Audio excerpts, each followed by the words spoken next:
Rear Admiral Paolo Treu, the commander of the 13th Naval Group.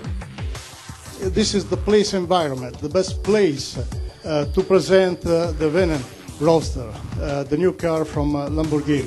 Giorgio Starace, the ambassador of Italy in the United Arab Emirates. With a jewel of Italian design and automotive technology, a Lamborghini, an iconic emblem of the Italian spirit in producing the best that consumers could imagine and require.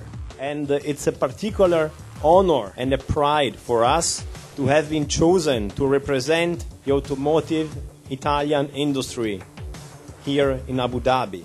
This event is the recognition to the daily commitment and passion of all workers in Sant'Agata Bolognese who keep on and realize the dream of Ferruccio Lamborghini.